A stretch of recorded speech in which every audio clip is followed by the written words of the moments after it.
Nós estamos no segundo bloco de educação, falando sobre as oportunidades que existem no mercado de trabalho para pessoas com deficiência. O Ministério do Trabalho, como é que ele atua na fiscalização das empresas? Perfeito.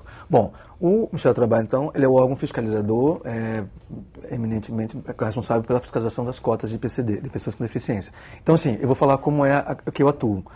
Nós temos um número mínimo de empresas por mês para serem fiscalizadas. Então, por exemplo, no meu caso, são 50. Então, ao torno de um ano, são 600 empresas que eu fiscalizo. E a gente faz a notificação, se a gente convida as empresas, porque a gente vê no sistema primeiro se elas estão com a cota cumprida ou não. Caso não estejam, então a gente envia a notificação via correio, para que elas possam se apresentar no Ministério do Trabalho. Na primeira apresentação, eu geralmente reúno, faço 2 reuniões, com 25 empresas, né, que são 50 por mês, 25. Onde lá eu apresento qual será o roteiro da fiscalização e ponho as pessoas lá, os gestores de RH, a par de como vai funcionar aquilo, de que forma vai ser feita a fiscalização, coloco os valores das multas, até para deixar logo claro que, né, caso não ocorra tudo, né, não tudo conforme, elas serão multadas. Então, assim, há uma troca de informações que eu acho que é super válida. No começo eu fazia isso individualmente, agora eu estou percebendo que fazer com as empresas primeiro, isso tem gerado um retorno maior, porque uma dúvida de uma é sempre uma dúvida da outra. Ótimo. E eu termino já resolvendo isso. E aí otimiza também o tempo. Um trabalho meu e das pessoas também, que afinal a vida é corrida, né? O tempo ruge o tempo inteiro. E eu percebo assim, e eu sempre deixo muito claro para as empresas assim, que na verdade assim, eu mordo muito, mas eu também assopro. Se a empresa realmente demonstrar uma atitude pelo menos inclusiva, eu vou perceber de imediato, porque eu sempre brinco, né? Que eu falo assim, olha, além da experiência de 20 anos de fiscalização, eu sou canceriano, então eu pego as coisas no ar. Não me venha contar uma história muito bonita de inclusão, que eu consigo identificar como que é uma falácia. Porque eu sei exatamente aonde é que a empresa pode atuar, no foco ou não. Eu vou dar também mais um exemplo, desculpe se for cansar vocês com isso. Eu acabei de fiscalizar. Eu acabei de fiscalizar agora uma empresa, um grande grupo econômico, digamos assim, com mais de 2.000 empregados no ramo de farmácia. Mais de 2.000 empregados. Quando as gestoras de RH chegaram para mim, para eu fiscalizá-las, elas tinham 10 pessoas com deficiência na empresa e a cota dela era de 117. E eu sempre falo para as empresas, o prazo de vocês é 4 meses, independente do número de pessoas. Então ela tinha que ter 117 pessoas. 117, ou seja, tinha que ter contratar mais 100 pessoas. Certo. 100 PCDs. E aí ela falou, Joaquim, eu sei que agora eu não consigo. Eu sei, evidentemente, que você não vai conseguir. Me apresente um bom projeto. O bom projeto, eu quero dizer, um projeto que eu realmente perceba aí uma postura realmente inclusiva. Então a gente vai pensar no seu caso. Aí as duas foram para casa, pessoas incríveis, inclusive. E um mês depois elas retornaram. E o projeto delas é um projeto realmente muito bacana, assim, não vou entrar em termos, que não vai ficar muito longo. Resumindo, nós começamos a fiscalização no ano passado, em julho, e obviamente que com a postura delas de realmente fazer valer aquilo, eu estendi o prazo da fiscalização, acabei de encerrar agora. Elas registraram 110 pessoas com deficiência. E não só o registro, na verdade, ela mudou a postura da empresa em relação a esse tema, ou seja, ela mudou a política da organização como um todo. E eu não estou falando de uma empresa com só 100 empregados, são mais de 2.000 empregados. Então isso não tem preço, porque isso é muito bacana. E os exemplos, e ela aí agora me contou um exemplo também super bacana, que elas fizeram agora no Dia das Mães, um concurso interno para eleger as 3 melhores fotos com mães e seus filhos. E a terceiro lugar foi uma pessoa com deficiência. Quer dizer, isso é uma forma de fazer inclusão.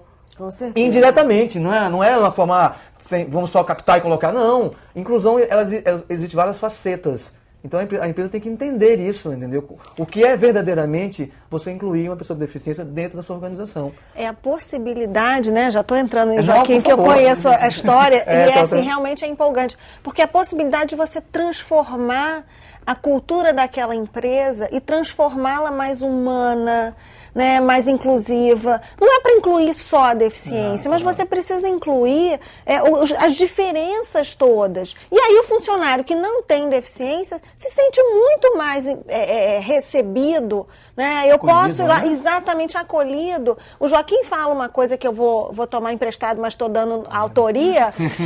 Uma empresa boa para pessoas com deficiência trabalhar é uma empresa boa para pessoas trabalharem. Não há como você achar que você vai vai fazer inclusão numa empresa perversa, é ótimo. Né? Uma empresa perversa que não trata bem seus funcionários. Então, a inclusão, ela é uma oportunidade que as empresas precisam entender e não é um lugar para se gastar dinheiro, mas é uma oportunidade de transformar essa empresa. Eu acho muito importante, desculpa, completar, é que a empresa precisa perceber que, às vezes, ela pode investir na pessoa antes da contratação e capacitar essa pessoa antes dela começar a trabalhar. Então, ou conjuntamente. Então, se a empresa perceber que a multa ou que essa sanção é muito prejudicial ou vai pesar no bolso muito mais, às vezes, do que o investimento que ela vai fazer procurando a pessoa, investindo na pessoa, analisando a capacidade da pessoa e, é claro, observando o potencial de cada pessoa, porque cada um deles ali vai ter um potencial diferente. Então, se ele tiver um bom RH, boas pessoas trabalhando, isso pode ser realmente eficaz. E só complementando, Consuelo, assim, eu acho que, inclusive, eu nem gosto muito de direcionar a questão do valor da multa. Eu acho que para uma empresa, né, uma empresa que tem mais de 100 empregados, que tem, obviamente, né, um peso dentro do mercado, e ela é multada por não ter cumprido uma cota de pessoas com deficiência, isso, eu acho que para a imagem da empresa isso é muito ruim. Com certeza, porque né? ela tem uma responsabilidade social. Não, é porque a responsabilidade social tem que ser básico né, dentro de uma empresa, seja ela de que tamanho for. Pior ainda se for uma empresa com mais de 100 empregados. Gente, são muitos mundos diferentes ali dentro. Exatamente. Ela tem que tentar harmonizar. As pessoas têm que se sentir acolhidas ali dentro. E eu sempre falo, essa semana eu estava meio... A gente tava um tempo. Esse período dessa semana foi meio conturbado assim para todo mundo, assim, acho que de uma maneira geral. O clima até estava meio pesado. E eu cheguei na reunião assim, meio bravo. Não, eu cheguei bravo. Mas bravo no sentido meu dono, bravo, mas tranquilo. E aí foi a reunião das empresas, e eu falei, uma empresa com mais de 100 empregados, que ela não fez a discussão ainda da inclusão das pessoas com deficiência, ela também não fez o debate, a discussão de outras questões relacionadas à diversidade. Orientação sexual, credo, cor da pele. Ou seja, ela não está no mundo, ela está no mundo, mas... No mundo à parte, né? Assim, Não na vida, ela não está na vida. A saúde mental dessa empresa, ela não é boa. Digo a você, porque as pessoas lá dentro, elas não se sentem livres. Eu com certeza não tenho, porque as empresas não... Logo, serviços, produtos oferecidos... Atinge até o consumidor, né? Não. Porque, na verdade, é muito bom você ter um ambiente eu não ia falar isso, eu não ia falar isso, mas é o que eu quis dizer. Na verdade, uma coisa tem a ver com a outra. Será que esse produto que uma empresa dessa produz, ele vai ser realmente um produto que vai realmente fazer diferença na sociedade? Bom, eu já fico com o pé atrás. Respeitar porque você não, o meio ambiente. Não, e se você uma empresa que não valoriza seus próprios empregados, será que ela vai valorizar o produto que ela faz? Dificilmente. E o consumidor? Me desculpe. Eu postei mais ainda, né? Na verdade, ela está interessada no lucro. Ponto. É o que eu acho. E olha, Tanto eu penso assim, que, por exemplo, paralelamente a essa atividade, eu coordeno o Fórum Estadual de Ação Inclusiva, em que a gente faz a discussão, o debate de questões relacionadas à diversidade. Claro que com um foco maior com as questões com deficiência, mas obviamente a ideia é que amplie também o debate para outras questões relacionadas à diversidade.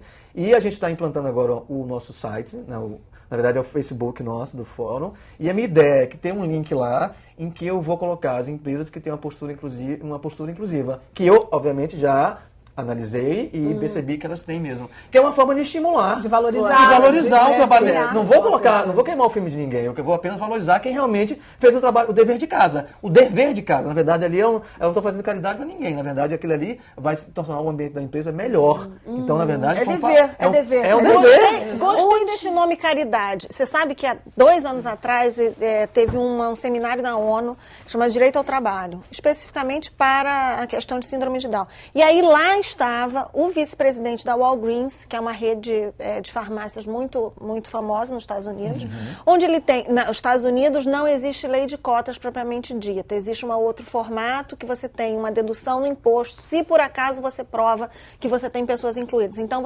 oficialmente você não tem obrigação nenhuma de incluir. E ele tem uma quantidade de pessoas incluídas enorme. E de todos os, vamos dizer assim, todas as características e diferenças, né? Todas as ordens, autistas, né, que dizem que são muito difíceis, enfim, ele tem uma diversidade grande. E aí ele foi mostrar lá, a frase dele foi muito impactante, pelo menos para mim. Eu vim aqui dizer que isso não é caridade. Gente, eu falo isso direto. Eu tenho aqui para mostrar para vocês o índice de absenteísmo, que é o índice de faltas e atrasos das pessoas que não têm deficiência e as pessoas que têm deficiência. E eu venho mostrar para vocês o seguinte, o índice de faltas, o absenteísmo das pessoas que não têm deficiência é maior do que as que têm deficiência. Então, assim, é muito melhor eu ter um funcionário que eu sei que vai vir e vai ter Você pode contar com ele. E eu já sei qual é o desempenho dele, do que um que, se faltar, na minha rede de produção eu faço como? Se eu não tenho esquema de substituição. Então, eu tenho uma série de informações que me dizem da qualidade da saúde de uma empresa com uma pessoa, com pessoas com deficiência incluída. Claro. Tem uma pesquisa que saiu há 1 ano e meio atrás, de uma consultoria americana, também, eu tenho acesso a essas informações. que de 9 índices de saúde de uma empresa, as pessoas que têm deficiência impactam em 7 dos 9 índices de saúde, né, positivamente. Então, a gente pode dizer que uma empresa, a gente tem vantagens, né? Existem dificuldades, sim, mas a gente tem que ter os recursos necessários e as acessibilidades para incluir. Agora, tem vantagens. Agora, a gente está com 2 minutinhos para acabar o programa, eu acho que a gente tem que falar, pena, pegar agora muita pena. E aí eu quero que vocês pensem também nas coisas mais importantes para falar nesses 2 minutinhos, muito rapidinho. Eu já até pensei. E uma delas é a seguinte, que eu considero. A pessoa, o empresário está ouvindo isso e fala assim, caramba, tá, eu quero ver como é que é isso, eu quero cumprir o meu papel. Onde ele procura as pessoas com deficiência para trabalho? Essa questão da seleção, de processo seletivo. Né, então, verdade. Eu percebo assim, na prática, as empresas têm uma tara absurda. Desculpa eu falar isso, mas a palavra é essa mesmo. Tranquilo. Uma tara no cadastro. Na verdade, existe o cadastro, tem o cadastro do Cine, que é um cadastro que, obviamente, não é só de pessoas com deficiência, é um cadastro amplo, né, um cadastro de pessoas procurando emprego. E qualquer empresa pode se cadastrar pelo Cine e ter acesso a esse cadastro. Claro, ele é perfeito? Não, não é. Mas na vida, o que é que na vida é perfeito mesmo? Né? Sim, então, assim, claro. eu acho que é o primeiro passo. Talvez seja fazer o cara se cadastrar no Cine. Mas eu acho que uma alternativa que eu acho melhor é uma empresa, ela se aproximar das entidades que lidam já com essa temática. Perfeito. Eu acho que é a melhor opção. Porque é uma forma de a empresa conhecer um pouco a realidade. Porque se ela só se cadastra lá, ela não fez nada, ela não adotou uma postura mais inclusiva. Não. Ela apenas tentou tirar o problema dela. Ela falou, vou me cadastrar aqui, vou esperar 20 currículos por cada vaga e eu escolho qualquer um. Não. É diferente. Eu sempre falo para as empresas, vou tomar o tempo de vocês, né? Eu acho que as empresas têm que pensar o seguinte, a pessoa com deficiência, esse profissional com deficiência, ele não vai estar solto no mercado. Você, às vezes, na maior parte das vezes, você tem que qualificá-lo. Então você tem que ir...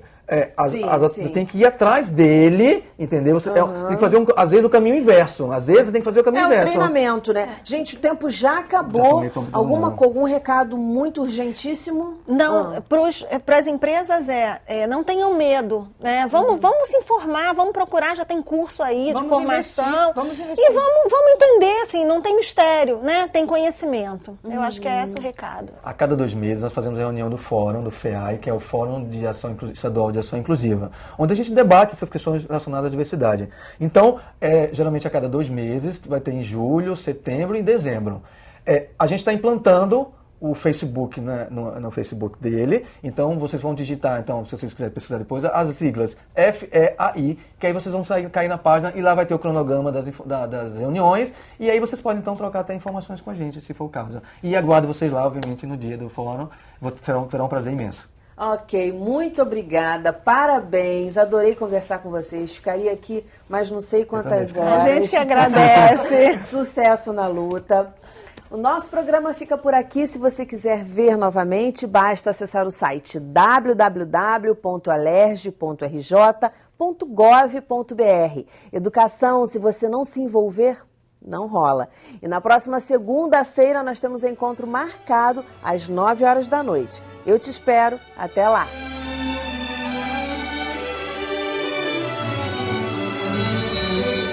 Pensei em ser psicólogo porque às vezes muita gente costuma criticar as outras, mas é bom você entender o que ela está passando, se teve um trauma na infância. E um sonho bem distante que eu sempre tive é criar uma banda. Sempre tive esse sonho. Eu acho mais bacana é você conseguir fazer uma letra que você consiga fazer com que as outras pessoas entendam ou poxa, essa música tá falando sobre alguma coisa que eu passei, tá contando uma história. Eu queria passar isso para outras pessoas.